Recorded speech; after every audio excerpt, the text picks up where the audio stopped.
तो कल खत्म हुआ था दोस्तों टेक्सास प्रो, और एक्चुअली बताऊं तो कल पूरी तरह से खत्म नहीं हुआ था क्योंकि आज भी पेंडिंग बचा हुआ है, और सबसे ज़्यादा इम्पॉर्टेंट हिस्सा जो मेंस बॉडी बिल्डिंग डिवीजन का होता है वो अभी तक शुरू भी नहीं हुआ। तो लेकिन जो कल खत्म हुआ था ना वो बहुत ही स्पेशल सी कोई चीज़ हो गई थी, क्योंकि यहाँ पर हम बात करेंगे, स्टार्टिंग करेंगे 212 के साथ में। अब 212 से अगर हम लोग स्टार्टिंग करें तो सबसे ज़्यादा मतलब चौंका देने वाली और स्टार ऑफ द शो इस शो के थे कियोन पियर्सन। तो कियोन ने एक ऐसी फिजिक इस बार दिखाई जो लाइफ की बेस्ट फिजिक थी उनकी, और ये फिजिक मुझे नहीं लग रहा था या फिर हम में से किसी को भी इतना एक्सपेक्टेड नहीं था कि ये फिजिक इनकी आउट परफॉर्म कर देगी बाकी के सारे इनके बेस्ट वर्जन्स को। सीरियसली ये कियोन पियर्सन ऐसे थे जो इनकी मसल्स पॉप आउट हो रही थी, he was popping out from everywhere, like ऐसा वाला सीन हो गया था, और कंडीशनिंग बिना 1% भी सेक्रीफाइस किए हुए, इनफैक्ट वो थोड़ी सी इम्प्रूव ही थी। ऐसी बॉडी इन्होंने दिखाई, और ये बॉडी इतनी ज़्यादा इम्प्रूव्ड इसलिए थी क्योंकि इन्होंने एक्चुअली में बहुत ज़्यादा मसल मास पुट ऑन कर लिया है पिछले 1 साल के अंदर अंदर ही, बल्कि सही बताऊँ तो ओलंपिया से लेके अभी तक। तो ये कुछ और ही पैकेज लेकर के आ गए थे। स्पेशली अगर यहाँ पर बात करी जाए तो कियोन पियर्सन के लेग्स बेस्ट क्वाड्स आज के टाइम पे मैं बोल सकता हूँ। ये 212 की बात भी करूँगा, और अभी तक इतनी परफेक्ट शेप वाले क्वाड्स शायद मैंने देखे भी नहीं होंगे। ये शेप कुछ ज़्यादा ही परफेक्ट आ रही है, ऐसा नहीं है कि ये बहुत ज़्यादा फ्रीकी है, फ्रीकी डेफिनेटली इनसे ऊपर क्वाड्स वाले एथलीट्स भी हैं, लेकिन ये कुछ ज़्यादा परफेक्शन आ गया है इस इधर मसल्स का, और ये परफेक्शन जेनेटिक परफेक्शन है, उसके ऊपर फुलनेस एडिड है, उसके ऊपर में कंडीशनिंग एडिड है, तो ये वो वाली चीज़ हो जाती है। अब जैसे एब्स इनके नहीं है परफेक्ट, लेकिन स्टिल फुलनेस तो बहुत ज़्यादा है, तो ये तो इनकी प्राइम शेप हो गई ना, कंडीशनिंग वाइज फुलनेस वाइज इन्होंने आज ये प्राइम हिट किया है, मतलब कल इन्होंने लाइफ का बेस्ट अपना फिजिक इन्होंने दिखा दी। तो क्वालिटी वाली बात भी होती है, लेकिन एक शेप वाली स्ट्रक्चर वाली बात भी होती है। अभी एक एक मैं अगर क्वाड्स के मसल्स गिनवाने पे आऊंगा ना तो सारे ही गिनवा दूंगा, चाहे एबडक्टर, एडेक्टर, ग्रेसिलियस, सार्टोरियस, मतलब मैं पॉइंट नहीं कर रहा हूँ, बट मसल्स इतनी सारी होती हैं लेग्स में, लेकिन इतनी सारी की सारी दिखना भी तो बहुत बड़ी बात होती है। तो ये ऐसे क्वाड्स तो मैंने नहीं देखे बहुत टाइम से, और इनफैक्ट एक परफेक्ट क्वाड्स अगर कोई इमेजिन कर सकता है ना तो मैं तो ऐसे ही इमेजिन करूंगा, एटलीस्ट अगर फ्रंट साइड की बात करूं तो इसमें सबसे ज़्यादा साइज ऐड हुआ है। इस वजह से आप पहले की इनकी फ़ोटो देखो, पिछले साल की, और अभी की इनकी फ़ोटो देखो, वो बिल्कुल डिफरेंट ही हो गई है। ग्लूट्स के अंदर भी आपको फ़र्क दिखेगा, और लेग्स में यहाँ पर एडेक्टर मसल्स में भी आपको फ़र्क दिखेगा। और एक्चुअली मैं बताऊँ तो आईटी बैंड में भी, यानी कि जो बाहर का स्वीप होता है लेग्स का, वो भी बहुत ज़्यादा फूल गया। इस वजह से लेग्स तो उनके हो गए हैं बिल्कुल ही कंप्लीट। और क्या इनको बोला जा सकता है most improved body builder of 2023? I think so. और ये बात मैं इसलिए बोल रहा हूँ क्योंकि इन्हीं के साथ ही साथ इम्प्रूव हुए हैं यहाँ पर कैरिथ बाजो। कैरिथ ने भी इस बार जो न्यूयॉर्क प्रो में करके दिखाया ना, वो भी इनक्रेडिबल ट्रांजिशन था। उनके अंदर भी कुछ इसी तरीके के हमें चेंजेस देखने को मिले थे। और सबसे बड़ी बात, कियोन और कैरिथ दोनों एक दूसरे के एक पक्के वाले कॉम्पिटिटर हैं। इन दोनों में अभी कोई राइवलरी स्टार्ट नहीं हुई है, एक इस वजह से भी क्योंकि ये 6-7वें नंबर के कॉम्पिटिटर्स थे पिछले साल तक। पर अगर ऐसा इंप्रूवमेंट रेट इनका रहेगा ना, टॉप 5 के अंदर के कॉम्पिटिटर ये दोनों बन जाएंगे। और अगर बन जाते हैं तब आएगा कॉम्पिटिशन देखने में मजा, क्योंकि ये लोग जब शॉन क्लैरिडा के साथ में आके खड़े हो जाएंगे ना, 212 हो जाएगी ज्यादा कॉम्पिटिटिव और मजा आएगा। मैं इस बार 212 के लिए, मैं इस बार मेंस फिजिक के लिए सबसे ज्यादा एक्साइटेड हूँ। ये दो डिवीजन्स शायद टॉप पे रहने वाली है। क्लासिक का हमें पता है क्या रहता है, मेंस बॉडी बिल्डिंग का भी एक सरप्राइज ही रहता है क्योंकि ओलंपिया चैंपियंस बदल रहे हैं साल भर साल पर। फिलहाल हम टॉपिक पे लौट के आते हैं।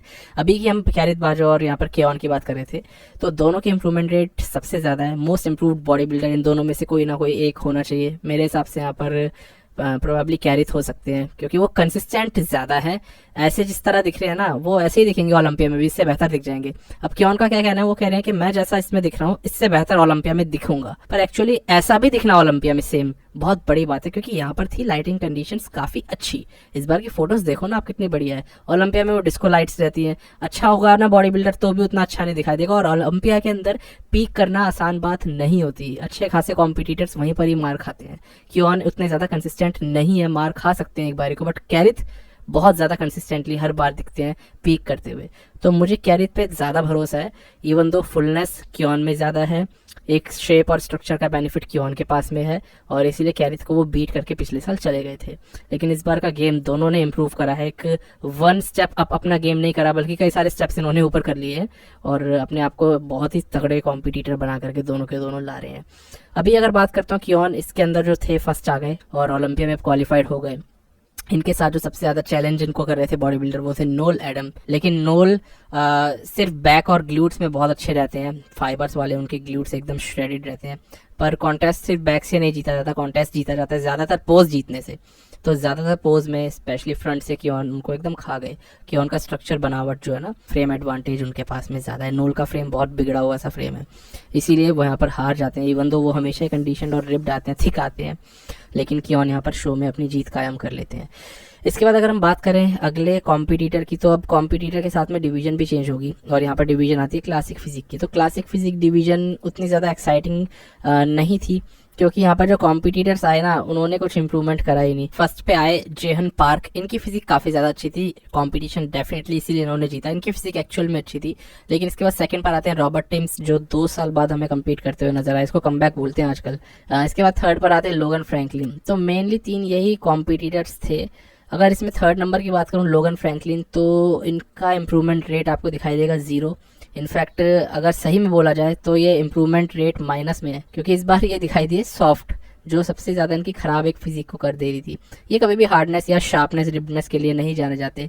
इंप्रूवमेंट रेट हमेशा से इनका 0 रहता है। 0 मतलब सीरियसली 0, बिकॉज ये साल भर साल 4-5 साल से हम इनको देख रहे हैं। लोगन सेम दिखते हैं, कहीं एक ज़रा सा चेंज होता होगा तो होता होगा, वो भी इतना कि विजिबल ही ना हो। अब जैसे कि कियोन ने करा, कैरिथ ने करा, क्या इंप्रूवमेंट कर रहे हैं यार वो बॉडी बिल्डर्स। यहाँ पर सारे बॉडी बिल्डर्स आजकल कितना हाई इंप्रूवमेंट रेट लेके चल रहे हैं, बट ये पीछे जा रहे हैं, तो ये रिवर्स गियर में पड़े हुए हैं और इनसे इसीलिए उम्मीदें कुछ ज़्यादा नहीं है। बट नाम काफ़ी बड़ा होने के कारण हम यहाँ पर इन्हें कवर कर रहे हैं। बट एक्चुअली में अगर बात करूँ, ये एक सिर्फ डिसअपॉइंटमेंट थी जो उन्होंने फिजिक अपनी दिखाई। पोस्ट में लिखते भी है कि I am disappointed with my placing but I will learn from this. तो ठीक है, इम्प्रूवमेंट करते रहे। वैसे भी इनका यार ये होम टाउन का शो होता है, टेक्सास में ही रहते हैं और इस शो में भी ये जीत नहीं पाते।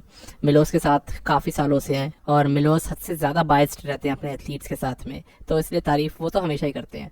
पिछले साल वही था कि ओलंपिया में कम्पीट ही नहीं कर पाए, तो उस चीज़ का एक दुख था और वो चीज़ फैंस को भी बहुत ज़्यादा एक निराशाजनक लगी थी, बिकॉज इतना एक फेमस एथलीट कम्पीट ही नहीं कर पा रहा है और प्रॉब्लम्स थी इनके साथ में कुछ फिजिकल। लेकिन अब कम्पीट किया तो कुछ ऐसा चेंज नहीं लेकर आ पाए और लोगन अगर इस तरीके से रहेंगे तो भाई बहुत ज़्यादा पीछे रह जाएंगे, क्योंकि डिवीजन हो चुकी है ज़्यादा ग्रो। आज क्लासिक फिजिक की वेट लिमिट्स बढ़ गई हैं। लोगन फ्रैंकलिन वहीं की वहीं पड़े हैं। 4 साल पुराने वाले लोगन आज वाले लोगन सेम है, बल्कि आज सॉफ्ट आए हैं ये। तो पता नहीं किस तरीके से इम्प्रूव करेंगे, बट इनका ड्रीम है मिस्टर ओलंपिया बनना है, एक्चुअली क्लासिक फिजिक चैंपियन बनना। तो ये इन्होंने लिखा भी है, तो देखते हैं ड्रीम को चेज करने के लिए कितना भी हार्ड वर्क ये करने के लिए तैयार है। फिलहाल थर्ड प्लेसिंग इनकी, सेकंड पर रॉबर्ट टिम्स। रॉबर्ट टिम्स की फिजिक का मैं बहुत बड़ा फैन था एक टाइम पे, यानी 2021 में इन्होंने इसी वाले टेक्सास प्रो को जीता था और ओलंपिया में डेब्यू किया था, तो इस टेक्सास प्रो की वजह से मैं इनका फैन बना था। उसके बाद दिखाई नहीं दिए। इन्होंने कहा मैं अपने लेग्स को और बड़ा करूंगा और साइज इंप्रूव करके आऊँगा, लेकिन एक बड़ा इंप्रूवमेंट हमने इनकी फिजिक में आज भी नोटिस उतना नहीं करा।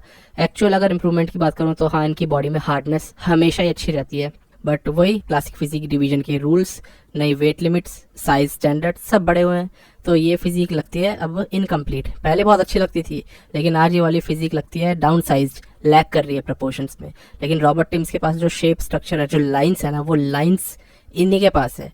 ये एथलीट एक्चुअली में ऐसा दम रखता है कि सीबम पहले और सेकंड थर्ड पे ही एथलीट खड़ा हो, टॉप 3 में आने का दम रखता है। लेकिन इम्प्रूवमेंट कितना करेंगे उसी पे तो वो चीज़ निर्भर करेगी। अभी सेकंड आए इस कॉम्पिटिशन में, अगर और बड़े इनके लेग्स होते हैं और बैक में पीछे के हिस्से में जो सॉफ्टनेस है, अगर वो हार्डनेस में कन्वर्ट होती है, लाइंस वहाँ पर भी आनी शुरू हो जाती है, तब जाके डेंजरस साबित होंगे। लेकिन सही बताऊँ, अभी भी मुझे ऐसा लग रहा है कि जो 2021 वाली इनकी फिजिक थी ना, इसमें लोगन के साथ ये खड़े थे, वो फिजिक ज़्यादा बेहतर थी, वो ज़्यादा हार्ड थी, ज़्यादा ड्राई थी, ज़्यादा रिब्ड तो हमेशा ही रहती है। तो पता नहीं इन्होंने भी 2 साल में क्या इंप्रूवमेंट करे हैं, लेकिन हाँ, लोगन की तरह सॉफ्ट नहीं आए ये, जैसे थे वैसे ही ऑलमोस्ट आए हैं। तो मैंने बोला ना, क्लासिक फिजिक में इतने इंप्रूवमेंट्स है ही नहीं। क्लासिक फिजिक इसीलिए इस बार थोड़ी सी बोरिंग रही। फर्स्ट नंबर पे जो आते हैं इसमें जेहन पार्क, उनकी फिजिक अच्छी थी, थिकनेस के साथ में मसल फाइबर्स काफ़ी अच्छे थे, यानी कि फुलनेस अच्छी पकड़ रखी थी बॉडी ने और बॉडी एकदम ड्राई थी उनकी, तो बढ़िया प्रपोर्शंस है, क्रॉस ट्राइशंस लेग्स में दिख रहे हैं, चेस्ट में फाइबर्स हैं, तो वो जीतना डिजर्व करते थे, इसलिए जीत गए। अब देखते हैं ओलंपिया में इस साल क्या वो टॉप 10 में आ पाएंगे, क्योंकि उन्हीं से ये उम्मीद करी जा सकती है। ऐसा नहीं है कि बहुत तगड़ी फिजिक है ओलंपिया के हिसाब से, लेकिन इस लाइनअप के हिसाब से थी, तो इसलिए यहाँ पर उनको जीत मिल गई। लेकिन इंप्रूवमेंट इनको भी करना पड़ेगा। क्लासिक फिजिक के स्टैंडर्ड्स छोटी हाइट वालों के लिए बहुत हाई हो चुके हैं। जेहन की हाइट छोटी है, तो इनको यहाँ पर काफ़ी ज़्यादा थिकनेस की ज़रूरत पड़ेगी अगर अब नए स्टैंडर्ड्स के साथ में अपग्रेडेड एथलीट्स के साथ कम्पीट करना है तो इस बार। तो देखते हैं ये ओलंपिया में क्वालिफाइड है, देखते हैं क्या और कहाँ पर रहते हैं, किस जगह पर खड़े होते हैं यहाँ करके। अब दोस्तों आते हैं मेंस फिजिक डिवीजन पे। मेंस फिजिक का हाल इस बार कुछ अजीब सा ही हो गया, मतलब कि सारे एथलीट्स नए थे, एक भी नाम नहीं दिख रहा है ऐसा जो कि पहले कभी जिस पे निगाह पड़ी हो। तो फर्स्ट नंबर पे इसमें आते हैं जेरेमिया मैक्सी, तो नए एथलीट और इस शो को जीत गए। बॉडी की अगर बात करता हूँ तो बॉडी काफ़ी ज़्यादा मुझे लग रही है इसमें इनकी ब्रेंडन हेंड्रिक्सन जैसी, स्पेशली चेस्ट और एब्स का और लैट्स का जो पोर्शन है, बहुत ज़्यादा ब्रेंडन को ये मिमिक तो नहीं कर रहे इनकी, लेकिन बॉडी ज़रूर से मिमिक कर रही है। तो आई थिंक ये भी उस तरीके से पोज करने का फिर ट्राई भी कर रहे हैं। इनकी फिजिक काफ़ी हद तक वैसी लग रही है। इसके बाद अगर इनके बैक शॉट की मैं बात करूँ तो वो भी काफ़ी ज़्यादा अच्छी बैक है और कंप्लीट बैक है, स्पेशली इनके मिडिल ट्रैप्स ज़्यादा डोमिनेट कर रहे हैं, लोअर बैक आते आते नीचे ख़त्म हो जा रही है। बट इस एथलीट में भी अच्छा पोटेंशियल नज़र आ रहा है, साइज़ अच्छा है, विड्थ राउंडनेस अच्छी है शोल्डर्स में, ओवरऑल एक कंप्लीट एथलीट है। नया नाम ज़रूर से लेकिन ज़बरदस्त एथलीट लग रहा है। देखो ना, कैप्स भी अच्छे हैं बट साइज़ और इम्प्रूव हो सकता है। लेग्स भी एकदम, आजकल तो ये टाइट बोर्ड शॉर्ट्स पहनते हैं एथलीट्स, तो इस वजह से लेग्स में भी मसल्स दिखाने का बिल्कुल ये लोग ट्राई करते हैं। तो अच्छी फिजिक आ रही है, एक्चुअली में ये अप्रिशिएट करने लायक फिजिक है। अब ओलंपिया में तो क्वालिफाई हो गए हैं, एम तो इनका होगा फर्स्ट कॉल आउट में मैं आ जाऊँ किसी तरीके से, लेकिन देखते हैं वहाँ तक ये पहुँच पाते हैं, ओलंपिया में पीक कर पाते हैं इसी तरीके से, श्रेडेड और ड्राई आ पाते हैं कि नहीं। तो ये लाइनअप था। लाइनअप में और दूसरे एथलीट्स भी थे, बाकी सारे ठीक ठाक एथलीट्स थे, लेकिन इतना ज़्यादा इंटरेस्टिंग नहीं था ये शो। लेकिन जो बचा है मेंस बॉडी बिल्डिंग बचा है, उसके अंदर हमें मुकाबला करते हुए दो एथलीट्स, हंटर लब्राडा जिन्होंने हाल ही में एक शो जीता और इसके बाद में एंड्रयू जैक्ट, तो इन दोनों के बीच में टक्कर होने की सबसे ज़्यादा संभावना है, बिकॉज ओलंपिया में भी हमने देखा था कि ये दोनों एथलीट्स एक दूसरे के बिल्कुल पास में थे। यहाँ पर ओलंपिया के अंदर हंटर ने एंड्रयू को बीट कर दिया था पिछले साल, लेकिन ना एंड्रयू अच्छे थे बिकॉज कंडीशनिंग लैक कर रहे थे उस टाइम तक, और ना ही हंटर लब्राडा एक ब्लोटेड स्टमक के साथ आए थे तो वो भी अच्छे नहीं लगे। फिलहाल हंटर ने शो ये वाला जीता लास्ट टैंपा, और उसके बाद में उन्होंने ओलंपिया की क्वालिफिकेशन ली। एक्चुअली में उन्होंने भी अपनी लाइफ की बेस्ट फिजिक ही दिखाई थी इसमें। तो अब इसके बाद में दोबारा ये शो खेलने आ रहे हैं जिसकी इनको कोई ज़रूरत नहीं है, बट देखते हैं एंड्रयू को कैसे हराएंगे या हरा भी पाएंगे या नहीं।